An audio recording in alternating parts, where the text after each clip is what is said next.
Bismillahirrahmanirrahim. Alhamdulillah wassalatu wassalamu ala Rasulillah Muhammad bin Abdullah wa ala alihi wa sahbihi wa man walah, ma ba'd. Hadirin jamaah Majelis Taklim Masjid Al-Huda yang dimuliakan oleh Allah. Kali ini Al-Imam Sya'rani mengungkap akhlaknya para salaf berkaitan dengan bagaimana takutnya mereka kalau amalan dan ilmu mereka itu kena kotoran-kotoran yang merusak amal dan ilmunya. Afat itu bencana ya, seperti afat itu ya riya, hubbus syuhrah, pengen dikenal orang, pengen viral. Ini penyakit, itu namanya afat. Mereka khawatir kalau ilmunya kena itu, amalannya kena itu. Begitu pula irsyad fi irsyadihim al-ummah, ketika membimbing umat atau ketika nasihatin umat atau ketika ceramah, khawatir dia itu takjub dengan bicaranya sendiri ya.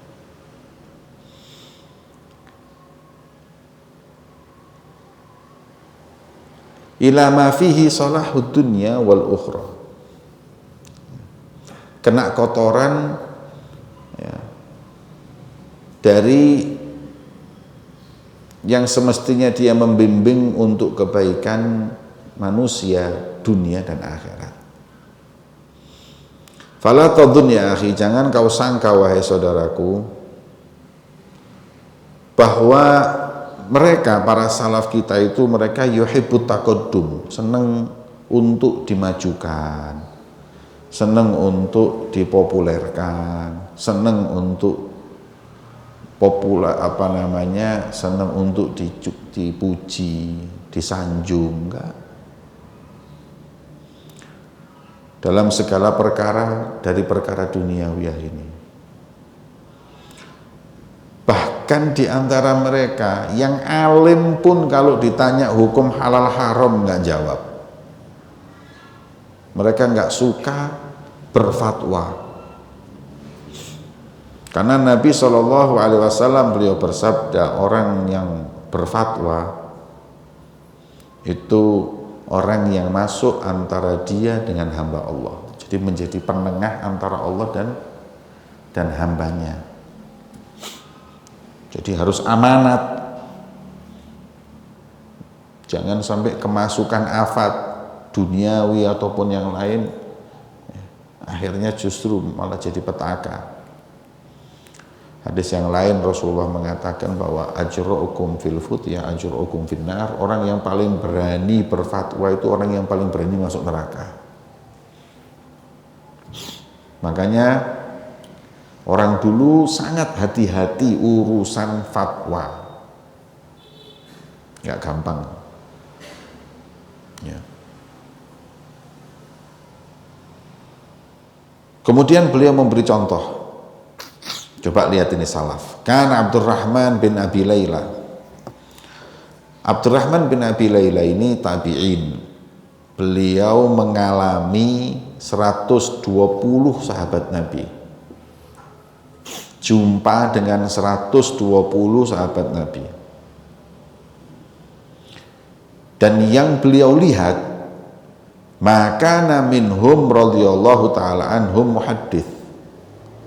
Tidak ada di antara 120 yang saya kenal itu jadi dai penceramah gitu loh, memberikan hadis. Muhaddits di sini tuh kayak saya di mimbar ceramah gini, muhaddits enggak. Ya. Maka minhum radhiyallahu ta'ala muhaddits illa wa yawaddu anna akhahu kana kafahul hadits. Mesti mereka itu mendahulukan orang lain untuk ini. Ente aja yang bagian ceramah, ente bagian fatwa, ente. Dia menginginkan untuk yang lain bisa melakukannya. Padahal Ini sahabat ini bukan rawahu Bukhari wa Muslim ini. Ini langsung Rasulullah bersabda, sahabat. Tapi untuk menyampaikan ini aja, kalau ada yang lain yang nyampaikan yang lain aja, dia nggak mau.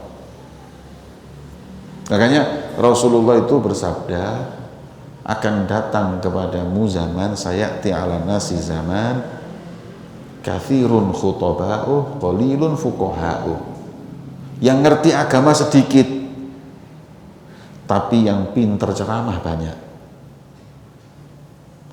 Zaman dulu berarti kebalikannya, zamannya sahabat, zamannya tabi'in itu qalilun khutaba'u kathirun fuqaha'u, yang ngerti agama banyak, yang jadi khotib ini yang jarang.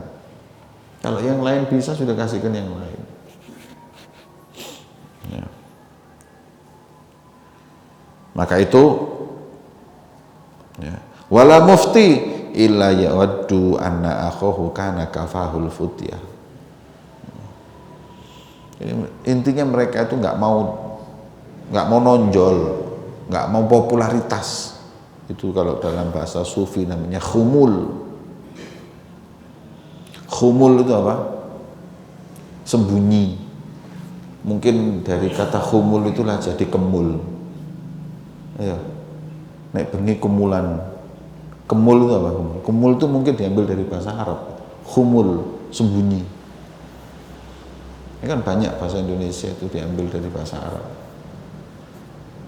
Bahasa Indonesia diambil orang Arab juga banyak. Kalau di Yaman itu. Ya. Kayak apa? Nata gambar, natsawar, nata gambar. Orang Hadramut ngomong foto itu gambar. Rupanya rapi dek gini dampit terus balik nang Hadramut. Nata gambar itu mah banyak ya. Bahasa Arab ya yang dengan bahasa Indonesia. Tapi kalau bahasa Indonesia dari dulu memasukkan bahasa Arab. Sampai MPR itu semuanya bahasa Arab. Majelis Permusyawaratan Rakyat, majelis bahasa Arab. Permusyawaratan, musyawarah. Rakyat itu dari kata ra'iyah, rakyat. Kabeh bahasa Arab. Padahal Arab itu tidak pernah jajah Indonesia 300 tahun. Ya, kalau Belanda itu jajah, tapi tidak berbekas. Bekasnya Indonesia cuman orang Belanda itu bekas di Indonesia ini cuman KUHP. Rujukannya pidana, perdata dan lain-lain ini Belanda. Ya, hukum di Indonesia itu. Sama sedikit ada bahasa-bahasa Belanda yang masuk ke Indonesia. Di antaranya sembat, harus sembat kan. Kolam renang sembat kan. Itu kan katanya orang Belanda itu swembat bopo. Kayak so ngomong swembat jadi sembat. Ya. Sedikit yang kecampur-campur. Tapi kalau bahasa Arab ini masya Allah nggak pernah jajah, nggak pernah apa tapi bisa masuk. Hebat. Para dai, para orang-orang soleh yang berdakwah di Indonesia ini hebat.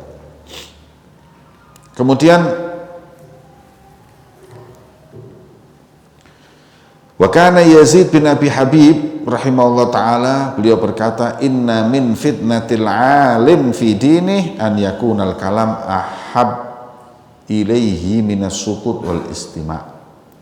Dan termasuk fitnah yang masuk ke diri seorang ulama itu ialah kalau dia lebih senang untuk bicara daripada mendengarkan. Ya.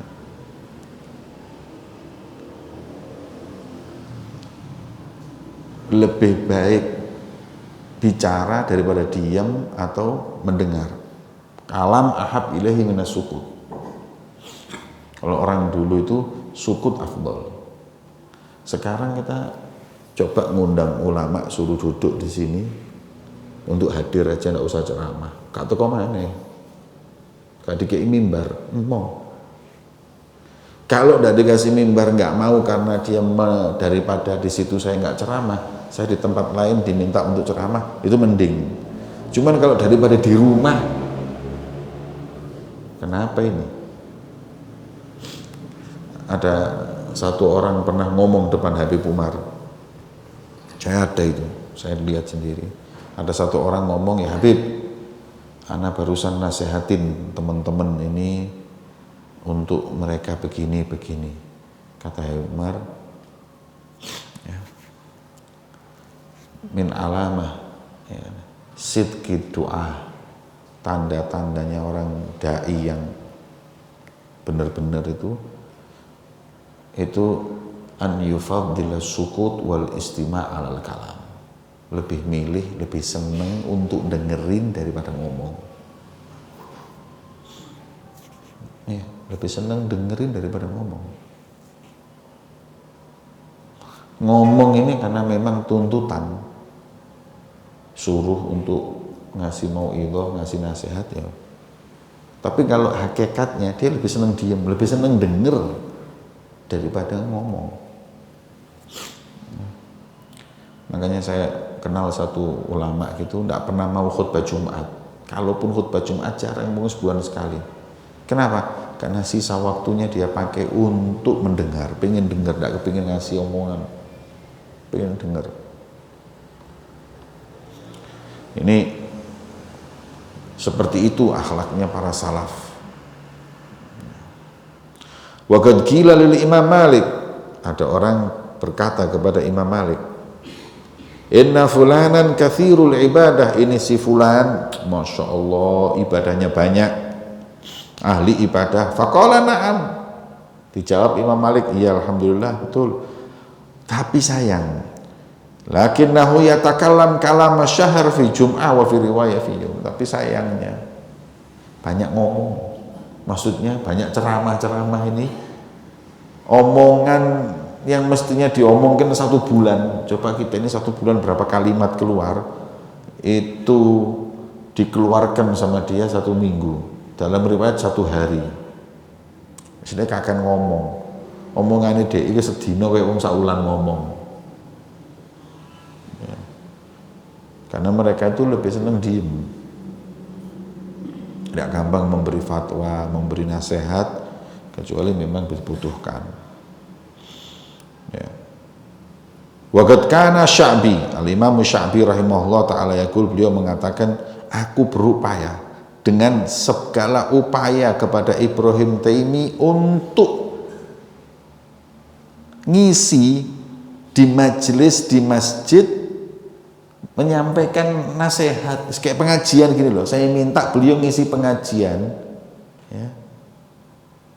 Fa'aba, nggak mau. Tolong tak Ustaz, tolong Ustaz ngisi pengajian Ustaz, tolong Ustaz. Nggak pernah mau ya. Itu beliau. Wa idza kana ma'dakhalal masjid, kalau masuk masjid nggak pernah senden. Di syariah ini 4 ini syariah, nggak pernah mau senden.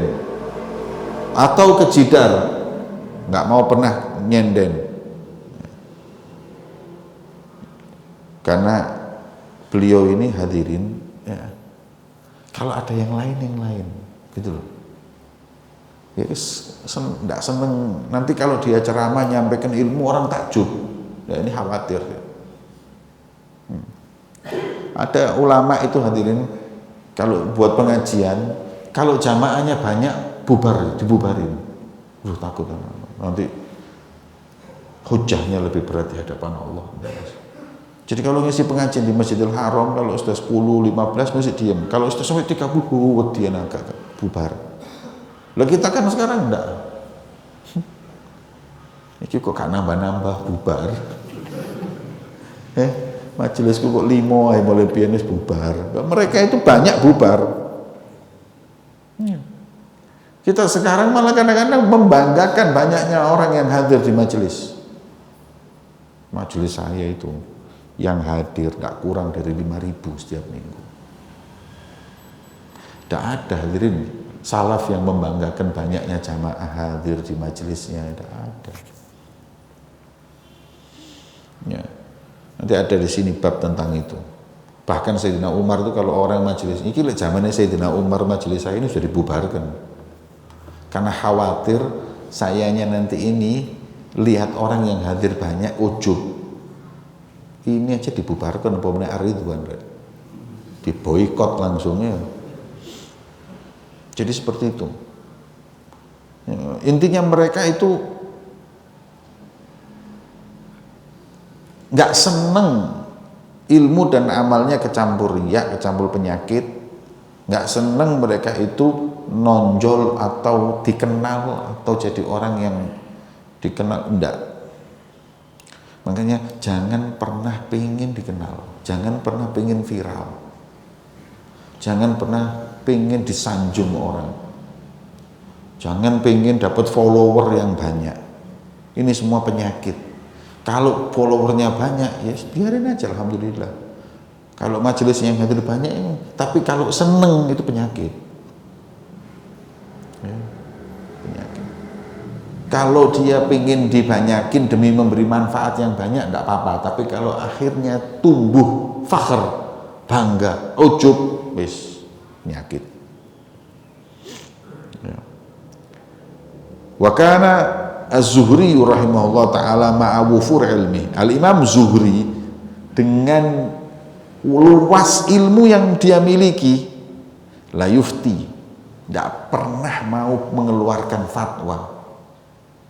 Wa yaqul, dan bahkan beliau berkata, barang siapa yang berfatwa tanpa luasnya ilmu, ya, maka boleh untuk imam pemimpin untuk menghukumnya. Imam boleh menghukum ulama yang gampang-gampang yang mengeluarkan fatwa. Li'anal mufti, karena mufti itu ada di pinggirnya tebing neraka. Kalau salah, blek langsung. Ya, orang dulu tuh kalau ditanya fatwa itu tidak langsung jawab. Jadi, Ustadz gimana hukumnya kalau saya itu gini-gini halal apa haram? Ya Pak, pertama orang kalau mau jawab, kalau sampai tanya orang, terus jawabannya itu dia itu mengulang-ulangi soal, itu berarti orang pintar. Kenapa? Karena dia mau tahu betul permasalahannya itu gimana. Jawaban ini harus ngerti soal dulu. Kalau soal lah paham jawab ini apa? Tanya jadi gini, ya itu gini, jadi ini gini, jadi maksudnya ini, ya harus soal tek baru. Sebentar, diperhatikan, dilihat kitab, kalau lupa, kalau ingat ini tidak boleh, ini riba, ini gini, dijawab hukumnya ini haram, hukumnya ini boleh asal harus begini. Ya. Kalau sekarang enggak ya, apalagi kalau ditanyanya itu online, ya atau siaran live. Ustadz gimana gini, gue gak iso jawab lah, izin lah, Ustadz gak tahu belajar rupanya.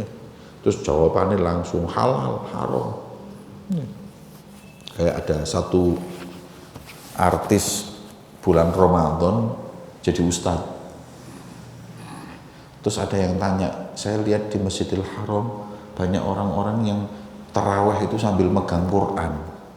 Boleh nggak? Nggak boleh, sholat kok sambil pegang Quran. Sholat itu ya tangannya harus gini, nggak boleh megang Quran kan, nggak boleh, nggak sah. Iki teko endi? Gimana ini? Wis gak karu-karuan kabeh. Ya. Jadi yang di televisi ulama itu belum tentu benar jawabannya. Akan tetapi yang banyak pemirsanya itu yang laku, karena televisi di Indonesia ini kabeh apa ya? 3G gitu motor duwi ya. Tujuan utama nyari uang, yang banyak pemirsanya yang laku. Urusan ini orang zuhud, orang ini bener atau salah nggak ngurus. Gitu loh. Itu aja. Coba umpama yang masuk televisi memberikan fatwa, ceramah dan lain-lain harus dapat sertifikasi resmi dari MUI, dilihat lulusan mana, belajar di mana, taklimnya gimana, mustawa ilimnya gimana, oh bisa masuk, baru diizini, mungkin bisa kalau gitu. Akidahnya bener enggak? Tapi sekarang enggak ada. Atau kadang bayar, masuk TV bayar. Saya Habib Jamal ini kepingin terkenal, bayar saya televisi. Setelah saya bayar pertama modal sih saya ke 100, 200, 300 mlebu TV. Waduh, mlebu TV ki amplopnya agak tebel tuh hadirin. Ngangkat nama, terkenal, nanti diminta TV yang selanjutnya baru mulai bayar tarif dan lain-lainnya. Ya. Tetapi akhirnya kita ini nggak tahu mana fatwa yang benar dan tidak. Jangan gampang-gampang. Ya, kemarin dulu ada fatwa, ada orang sholat Jumat di lapangan. Ya. Orang sholat Jumat di lapangan. Sah apa enggak sholat Jumat bukan di masjid tapi di lapangan? Ada yang mengatakan enggak sah. Karena yang namanya syaratul Abdul Jum'ah itu labudda fi binain, di bangunan. Lapangan itu bukan bangunan, maka enggak sah. Lah iya, lah wong megang fatwa kitab Safinah gak ngerti, binain itu bukan bangunan, maksudnya di tengah-tengah bangunan atau kota. Jadi dilakukannya sholat itu di tengah kota. Ya. Fi abniyah itu maksudnya di tengah-tengah bangunan, bukan di dalam bangunan. Lah wong baca kitab Safinah gak paham. Terus jadi lembaga fatwa. Iki ya apa ini? Banyak kadang-kadang seperti itu. Iki fitnah zaman ini. Makanya kalau zaman dulu aja orang-orang itu hati-hati masalah fatwa, apalagi zaman sekarang. Pokoknya jenengan aja yang harus hati-hati, bisa memilah mana yang ulama ahli fatwa dan mana yang tidak, jangan sembarangan. Ya. Kemudian qultu walidzalik lam yatasaddar ghalibul qaum lil futya. Makanya orang-orang dulu tuh masih alim, kalau urusan fatwa mereka pada enggak ada mau. Kasihkan yang lain. Ihtiyatan li anfusihim, karena lebih hati-hati buat diri mereka ini loh. Aku wedi syafir jahannam, pinggir tebing daripada neraka hadirin. Sayyidina Fudail bin Iyad rahimahullah ta'ala, beliau mengatakan ngorbankan uang itu lebih saya senang daripada ngobrol uang, lebih saya sukai daripada ngobrol perkataan atau hadis Nabi atau Quran atau apa atau ceramah. Dan lebih mudah untukku ngobrol uang ini daripada ngobrol omongan, karena khawatir dipertanggungjawabkan. Ya, seperti itu.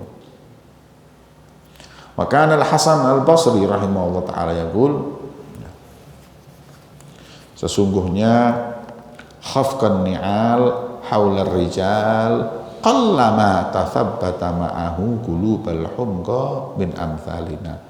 Wa qal wal tafat Abdullah bin Mas'ud yauman fara'an nas yamshu. Syuf, enggak seneng orang-orang dulu itu jalan, kemudian dia itu di belakangnya ada orang-orang yang ngikuti, memang dilihatnya hebat kan. Tapi enggak senang. Seperti itu mereka nggak suka. Rasulullah itu kalau jalan bareng sahabatnya nggak di depan, di tengah.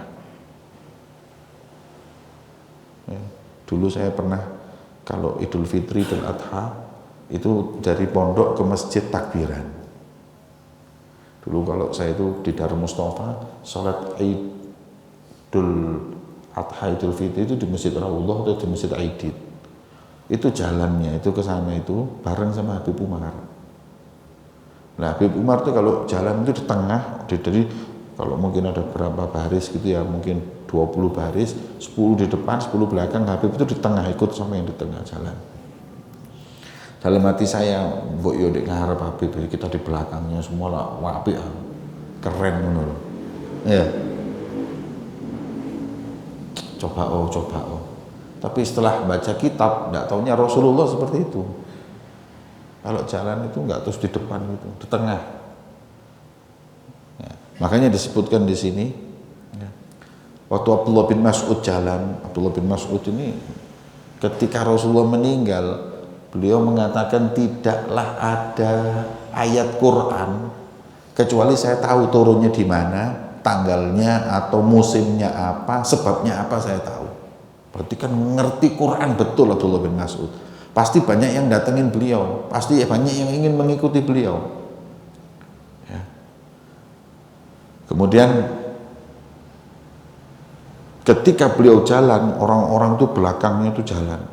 Wallahi, kemudian beliau berkata kepada orang-orang yang mengikutinya, kalau kalian tahu apa yang aku perbuat setelah aku tutup pintu rumahku daripada kelalaianku kepada Allah dan sibuknya aku dengan anak istriku, nggak ada seorang pun yang diantara kalian ikut aku. Ini ditutupi aibku sama Allah. Kalau tahu kalian mesti kanuk sing melok aku, nggak seneng. Ya. Kemudian Sayyidina Umar bin Khattab melihat Ubay bin Ka'ab duduk gitu atau berdiri, orang-orang gerombolin dia. Maka langsung tidak banyak ngomong, dia ambil pecut. Ya. Ya. Sambil berkata, ini adalah fitnah buat yang diikuti, yang disanjung-sanjung ini fitnah buat dia, nanti dia riak, nanti ini ujian buat dia. Wa dhillatun littabi, dan rendah buat orang yang mengikuti. Jangan. Wa kana Salman Al-Farisi radhiyallahu taala anhu idza ra'a an-nas yamshuna khalfah. Salman Al-Farisi ini sahabat Nabi, kalau melihat ada orang-orang itu ngikutin beliau, orang sahabat, Salman minna ahlil bait, bahkan dipuji sama Nabi bahwa Salman itu dariku, keluargaku. Ya. Kan begitu besar pujian Nabi kepada Salman Al-Farisi hingga membuat orang itu ingin untuk mendekat kepada beliau, mengambil berkah ke beliau dan lain-lain. Tapi lihat bagaimana orang yang dididik oleh Rasulullah yang nggak seneng untuk disanjung dan elu-elukan atau terlalu dipuji berlebihan.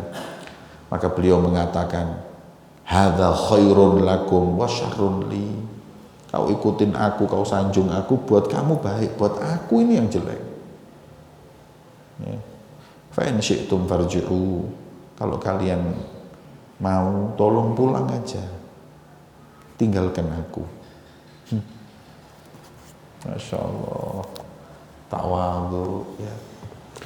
Hakata ad-dhuhur qasmu dhuhur. Populer itu, sampean lihat artis banyak yang matinya bunuh diri. Karena apa? Popularitas. Apalagi kalau popularitasnya itu setelah naik terus turun, stres. Ya, saya baca kenapa artis ini bunuh diri, karena popularitasnya itu naik, ketika mulai turun takut nanti jadi orang biasa lagi, terus bunuh diri aja, diakhiri hidupnya, takut nanti nggak terkenal.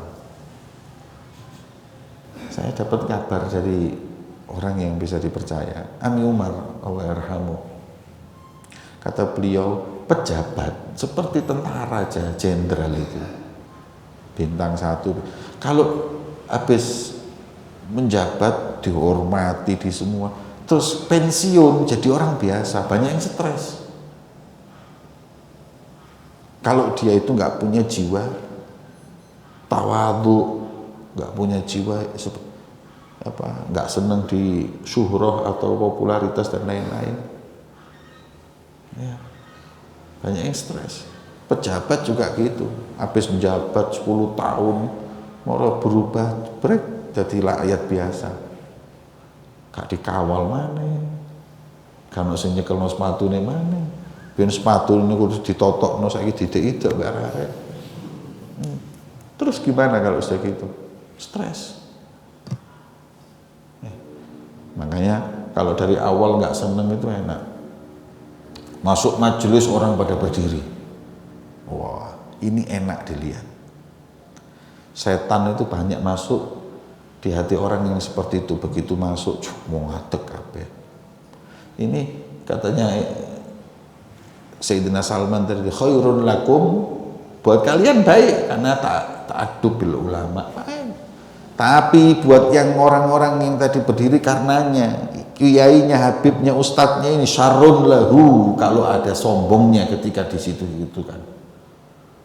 Begitu dia masuk macam di ngadeg kabeh gara-gara aku teko iki. Top lo aku ini. Wis bobrok kabeh, borok atine wis. Rusak semuanya. Ayo syarrun lahu. Ya yang berdiri dapat pahala karena adab dan akhlaknya.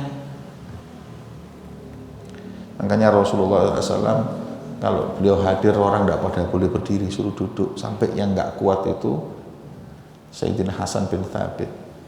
Ya. Ada ayat dia mengatakan apa nama? Ajibtu liman lahu hissun wa aqlun. Aku heran kalau orang ngaku punya perasaan, punya akal. Ra'a hadzal jamala wa la yaqumun. Kemudian melihat seindah ini makhluk Allah, tidak berdiri untuk menyambutnya. Nabi nggak boleh melarang. Dan Nabi itu melarang. Dan makanya ada ulama yang mengatakan kadang-kadang ittiba sama adab itu muqaddamnya adab. Lebih didahulukan adab. Nabi ngelarang loh. Tapi Hasan bin Thabit malah mengeluarkan syair nyuruh orang berdiri. Gimana? Ya tidak bisa ya Rasulullah. Masuk Kanjeng Nabi dugi terus pekorek Rasulullah. Mungkin gak enak pekewu. Gak bisa. Rasulullah itu pernah nyuruh Sayyidina Ali menghapus tulisan Muhammad Rasulullah. Tidak mau Sayyidina Ali. Aku ngapus enggak. Hapus enggak. Sampai Rasulullah sendiri yang ngapus. Sudah tulisan Muhammad Rasulullah yang mana? Yang ini. Diambil ludahnya Rasulullah, dihapus pakai ludahnya Nabi. Ya monggo jenengan yang ngapus sendiri, saya enggak. Ya, ini adab muqaddam alal ittiba. Padahal mestinya harus nurut sama Rasulullah. Tapi tidak bisa diri. Kita tidak berdiri dengan hadirnya ulama, dengan habaib ataupun yang lain, kita tidak berdiri itu tidak enak. Ya, tapi buat sampean enggak masalah, tapi yang masalah ini orang yang ini. Terus yang terakhir Sayyidina Abu Bakar. Sayyidina Abu Bakar itu imam sholat. Tengah-tengah sholat Rasulullah datang mundur. Kemudian kata Rasulullah kepada Sayyidina Abu Bakar, taqaddam li Abu Bakar, maju tetap jadi imam terus. Enggak mau, bayang. Bukan nurut Sayyidina Abu Bakar ini. Sayyidina Abu Bakar gak nurut Sayyidina Abu. Rasulullah nggak pernah mengajarkan kita Sayyidina dalam sholawatnya menyebut Sayyidina, tidak pernah. Tapi kita baca Sayyidina, tidak apa-apa. Adab muqaddam alal ittiba. Berarti kamu tidak mau. Rasulullah ini pernah mengatakan anak sayyidu waladi Adam, pernah, aku sayyid anak manusia ya. Tapi kalau kita mengatakan Allahumma sholli ala sayyidina Muhammad, bukan ittiba. Kalau ittibanya Allahumma sholli ala Muhammad, tapi saya tambah sayyidina karena adab, tidak apa-apa. Kalau anak dianggap salah ya wis podo mbek Abu Bakar, mbek Sayyidina Ali, mbek Sayyidina Hasan bin Thabit, aku salah gak apa-apa. Ya, kon melok liyane paijo paimo. Ya. Jadi jangan ojo kaku, agama ya iso kaku-kaku nemen ngono. Ya, pahami betul konteksnya fatwa itu supaya Wallahu a'lam bishawab.